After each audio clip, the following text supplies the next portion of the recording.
Ang iyo lang ko ron sa mga leader ba. Mag sinamtanay lang unta na sila. Di na sila manag sige batas anay sa ihi diha. Kaya di samot gyud kapobre ning Pilipinas yun. Magsigilan na pangutang sa World Bank kay ultimo gamay problema di kasulbad kay kontrapartido.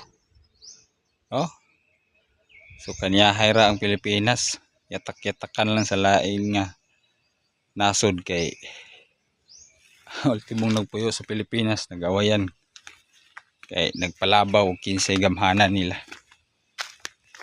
Mao na realidad dre sa ato.